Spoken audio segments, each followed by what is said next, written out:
Welcome. I got ahead of myself.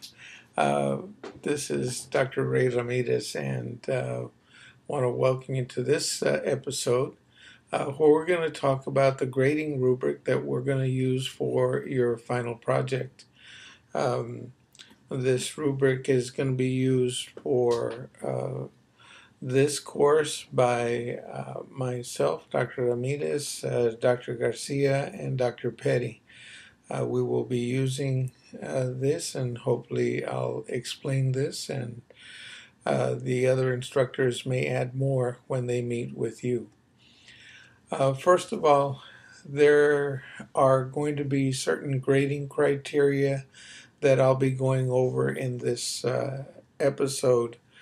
And these criteria will be categorized as developing, acceptable, and target, and scores will be provided depending on whether they meet these specific criteria set aside on the rubric. If you reach target, which would be the best evidence that we can find from your project, you'll receive 3 points, and of course 2 for acceptable and 1 for developing. This will help to guide you as you go through the development of your project, but at the same time it provides a very fair and meaningful assessment of what we're going to be doing, and hopefully no matter which instructor is using it, we now can provide you a very clear idea of what your score is. We're going to start with the abstract. The abstract is completed at the end of the project, but it's included at the beginning of the project. You're going to include information about what your problem was, the population, the methods used, and conclusions and implications, all within a 250-word limit. But you don't know what those things are at the very beginning, and so you will be directed by your instructor to develop these, and as you do, you're going to provide a very clear description for others as to the different components. All of the different components need to be written very, very concisely and meet the word limit, and you would be judged, using the scoring grid that you'll see here for the abstract. And just a final point, you do this toward the very end of your project, but it's written at the beginning of your report. The next portion, and that's at the beginning of your report, is the introduction. And what the project report does here in the introduction is explain the research components. The research components would include such things as the research question, the rationale for your project, the goals, and the objectives.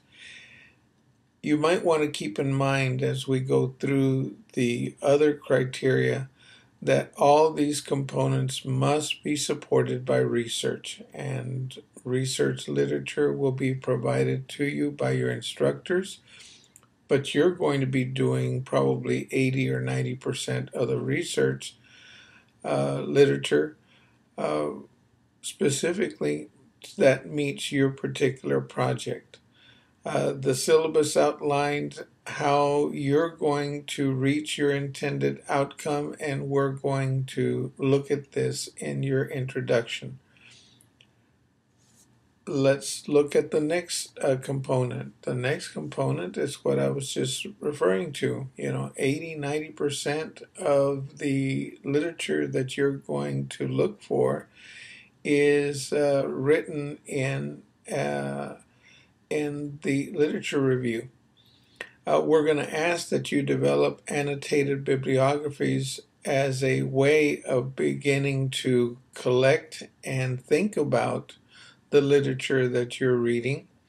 Nothing that you read is wasted. Everything will be looked at and possibly will inform you as you do your study. You're going to include a variety of resources, such as peer-reviewed articles, and you're going to identify research methods and other very relevant information. The review begins at the general level and continues to focus on the research project that you are intending to work on. The information will help you guide you through your project implementation. It is something that is done continuously, so you don't really stop looking for literature, and you always should add it at the very end to inform you if there are any changes in the discussions that you'll have at the very end of your report. The next aspect of it, and of course it's informed by the literature, are the research designs. And you're going to have to decide on the topic, you're going to have to decide on how you're going to design your research, and the research literature provides you with that guide.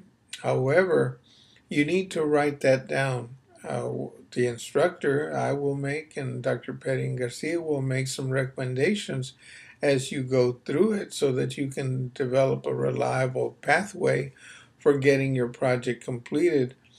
But it also is something that you're going to be using as a guide. And what I mean by that is that if we write a methodology, sometimes we forget the things that we need to be doing. And by writing it down, that serves as your pathway for getting your research done. You include it within the report so that others can replicate the project or analyze the project. And it also gives the instructors an opportunity to tell you what you can or cannot do as you continue with your project, or maybe offer some easier ways to get your project done. Throughout the project, you're going to be collecting data, and you may and your instructors will help you develop forms, data tables, where you can collect your data so that you can connect it with your research questions. And so it is a systematic process and will help you through that. Eventually, those data tables have to be displayed and converted into a more graphic display of the data. It's they say a picture paints 1,000 words. Well, you're going to have to basically write all of those words down and make decisions whether your graphs or charts really convey what you want out of that data. The narrative that you write is going to be detailed, and it's probably the most overrated, well, I'm sorry, not overrated, rather underrated part, because here you are trying to set up your rationale so that you can support conclusions and the discussion that you'll have in other parts of your paper. So you're going to have to be clear about how you're going to do that.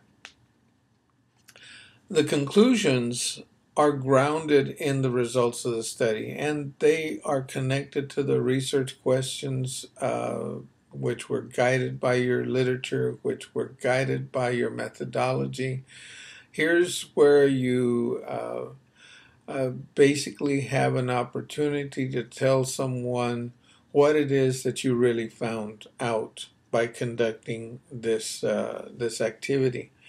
And sometimes you uncover some very unexpected things. And so here's where you're going to support the discussion that offers explanations into, let's say, what this really means, the implications.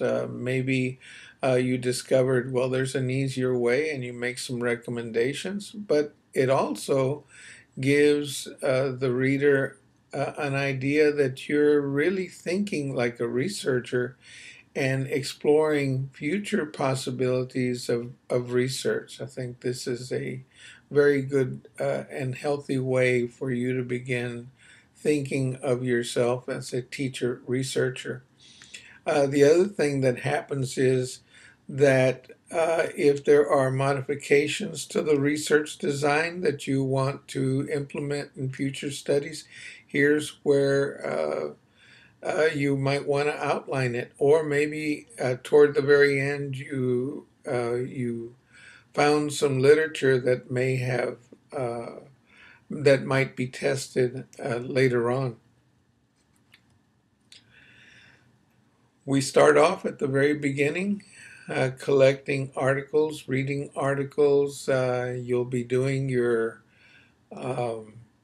annotated bibliographies.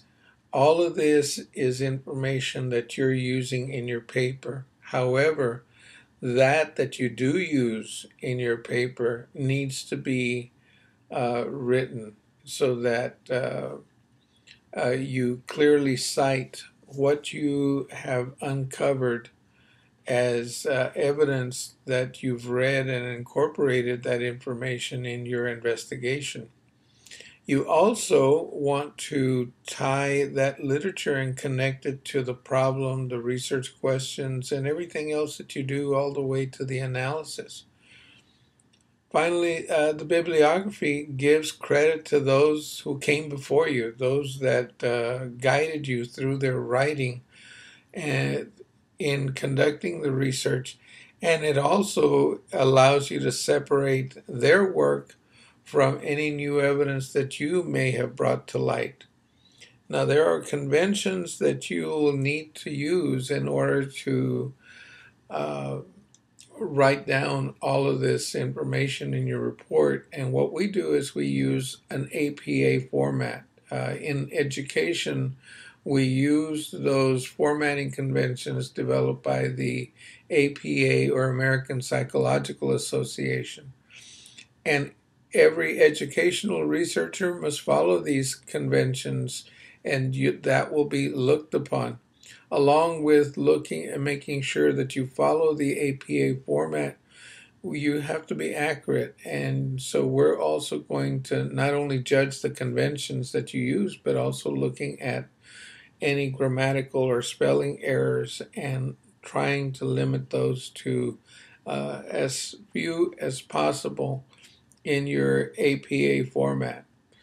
That concludes this podcast or YouTube video, whichever way you're looking at it. And I hope to add some more information. Please speak with your instructors and make certain that you're very clear about this whole process. So take care, and don't forget to email or call or